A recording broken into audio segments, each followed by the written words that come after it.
it's not just him we need. We need someone more. young, though. No. Jude is young. No, I know. I'm saying, like, we need another option. We need that young thing. Like, City have got Foden. Like, we haven't really got anyone young that can like pull strings in the middle, and we can build on their ability. Someone next to Jude, are you talking about? Declan Rice. I'm talking about Jude himself.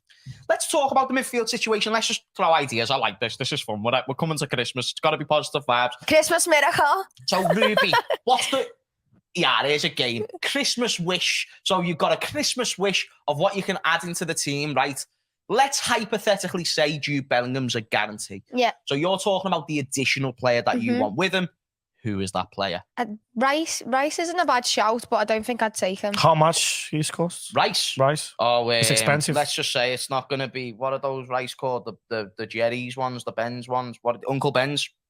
It's not Uncle Ben's Rice, I'll tell you this for free. It's not a little 79p in the mic. Nah, mate, this is Waitrose, Mario. Have you ever been to Waitrose? I've been once, yeah. Lad, it's moody on Waitrose. You sound so disheartened. I've been once, yeah. Anyway, Rice is fine. If he comes, go to the Rice. And I don't mind Waitrose Rice as long as I'm not the one paying.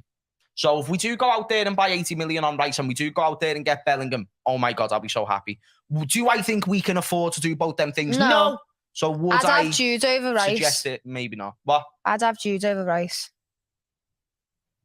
Rice. I completely. 100%. I can't remember who who said it. I don't know whether it was Carragher or Neville. Someone said that basically Declan Rice plays too safe, and he basically just plays the fundamentals that you get. Slightly better Hendo. This is all I'm going to say. And before everyone kicks off, West Ham fans. You're a funny... Fuck off for a second, though, because Declan Rice is just a slightly better version than Henderson. He's Hendo's not loads better. Hendo's older. He's got that's not a bad shit thing. wrong with his feet in there. Exactly. No, I agree with that. It's not a bad thing. I It agree. sounds. So to be slightly better is not that much of a compliment if you put it in the grand scheme. But I think that Henderson is a really decent player, has been a really decent player, has led his team to multiple trophies, and Rice is building those same foundations. Think about it. Henderson came from Sunderland, was a young leader, next big thing at Sunderland, come to Liverpool, didn't quite live up to the hype, but then over-exceeded expectations. Rice, if staying at West Ham, wouldn't be able to take it that extra step that Hendo did because he's not at that huge club. That being said, if he comes to Liverpool, he has that opportunity. I'm just saying, I don't mind Rice. I just don't know if I want to spend 120 million on Bellingham. It's not my money, but this affects other transfers, so I'm saying what I would do. 120 million on Bellingham, and then go out and spend 80 million on Rice, and then you can't go and buy anyone else. We won't do that. Do you know, I've liked the look of, oh shit, what's his name? Bear in mind, guys, we've got Harvey Elliott, who's been playing in midfield in recent times as well. That's another candidate. You've got Fabio Carvalho as well. Don't forget about my man, who can play in the number 10, who, by the way, can play on the wings. Another good, viable option. Carvalho. In terms of the young players. Carvalho is not a midfielder, definitely. He can play from Fulham as a midfielder. He can play as a midfielder, but he's not a natural midfielder. How do you know? You've seen him play 3 times. Because he's natural. How are you saying a 19-year-old? He's a typical number 10. So he plays behind the striker or probably on the left side. Yeah, as a attacking. He's a cam. As Diaz position. So I think, James, my point of view is, let's go. Say all in for Jude Bellingham, mate, because Jude Bellingham is that kind of. Who would you get with him? Let's get Bellingham first. No, but this is hypothetical. I'm not gonna lie. I don't know. I don't know. Tell you my main option. I don't know, to be honest. Next to Bellingham, Rice is too expensive. No, let me tell you my main option next to Bellingham in midfield. Casado, someone just mentioned it in the chat 6 times. Just mentions it. 100%. I'd go with Casado every single time. The reason why I go with Casado, another young, energetic midfielder who's already shown good quality, already to some degree Premier League proven. I like the idea of that. He's played great against us, so there's another qualification that he's been able to add to his resume when it comes to actually impressing Jurgen Klopp and getting into the team. Played well against us, good young player, would be amazing next to Jude Bellingham. Does anybody in the whole world of universal existence dispute this? I don't even know who he is.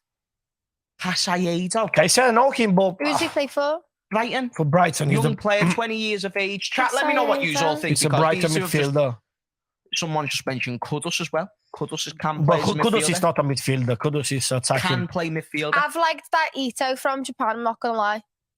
Yeah, man. I haven't been watching Ito. the thing, yo. They Kudus were from boss. Ghana. They They were go. Japan is a good team. Yeah. They're running as a crazy. I actually wanted them to win me. Japan? Yeah. Oh, shout out to Japan, man. Oh, Minamino as well. Imagine the Japanese. He missed a penalty yesterday. Did he? First one. First penalty for Japan. They lost on pens as well. Yeah. Fucking hell, Minamino. And then South Korea got absolutely wellied by Brazil. Shout out to South Korea, though, man. Shout out to Japan. Shout out to all the North American teams who are obviously going to win the World Cup as well. Because let's be honest, it's going to be either Argentina or Brazil. Does anyone think anyone else? France or England? I'm going with Brazil or Argentina. Brazil. Probably Brazil. Yeah. Brazil. By the way. You still think Brazil going to win? Brazil. No. Alisson. Allez bleu. I'm not going to lie. Big fan of Brazilian Richarlison. Yes. Big fan. Same. I'm a huge fan, Mario. Have you seen that video of him moving Fred out the way? Have you seen it? I don't know how it's possible to be. No, listen 1 second. I don't know how it's possible to be a Richarlison fan when, if you think about the last derby game in Anfield when we play in April, when we won 2-0, the way he played, he tried to injure at least 3 players. He's just an average player, man. I don't know, to be honest, how it's possible that Richarlison is Brazilian forward, like he plays every game. I don't understand how it's possible. I don't understand because what's your point, he has nothing. Nothing. No pace. He has nothing. No pace. No technique. No. This is from a fella who likes fucking Darwin Nunes. No. Listen, man. I don't know how it's possible. You say I'm a big fan of Richarlison. No, but listen 1 second. You say you are a big fan of Richarlison. I never said big fan. I just said big fan of Brazilian Richarlison. Brazilian Richarlison when he played for Brazil. Bro, he scored 5. Maximum 7 goals in the Premier League for the season. Yeah, but and he's a striker. The World Cup. Everyone plays different for the World Cup. No, I'm talking about as a player. I'm not talking about what I disputed there is that you said technique. As a player. No, yeah, as a player, fair enough. You're saying he's got no technique. Yet Nothing. You like Darwin Nunes. Darwin Nunes is 50 times better than Richarlison, man. Seriously. Technique? He can improve. Darwin can improve. No, Mario, don't be sitting on that fucking fence. I don't like Don't Richarlison. be sitting on the Italian fence. Get on the Scouse side and tell me your fucking answer. I'm telling you, technically, I don't like Richarlison technically. We're talking about technique. Who's better? I'm not saying who you like. I'm saying who is better than Richarlison. Who's a better technical player? Stop being a fucking politician. It's like 1,000 times better. I'm asking about Richarlison and Nunes. Who is better than? No, who's technically better? Technically better, yeah, I get it. Probably the same level. No. But Nunes is better as a player, as a striker. No, Mario, they're not the same technically. As a desire. It's definitely. But I don't know how it's possibly Richarlison play for the national team of Brazil, which is the best team in the World Cup. Probably they're going to win the World Cup. I don't understand this. It's just my point, I don't understand. One sec, Ruby. I respect that, Mario. I'm going to read this super chat out just as a pause. Just didn't want anyone speaking over Mario. He never impressed me when I watched him live in Anfield against Everton. He never impressed me. I'll come to that point in a second. Never. I'm going to read this super chat. Kudus from Ghana. He plays as a 10 in Ajax, but can play as a box-to-box midfielder. He's young, strong, fast, and can score. This is what I'm saying about Kudus. Mario kind of dismissed the idea of him being as a midfielder. Absolutely not the case. I've noticed many attributes where he could be a really, really good midfielder and especially be a phenomenal midfielder. He's brilliant. For Liverpool. He's fantastic and he's played us a couple of times, played us in the COVID season. And that Brighton kid, and as you know him, I'm just not very good with names. Another really good player. Also, by the way, shout out to, is that Nito Nova? Am I saying that right? Sorry, my eyes are actually genuinely fucked.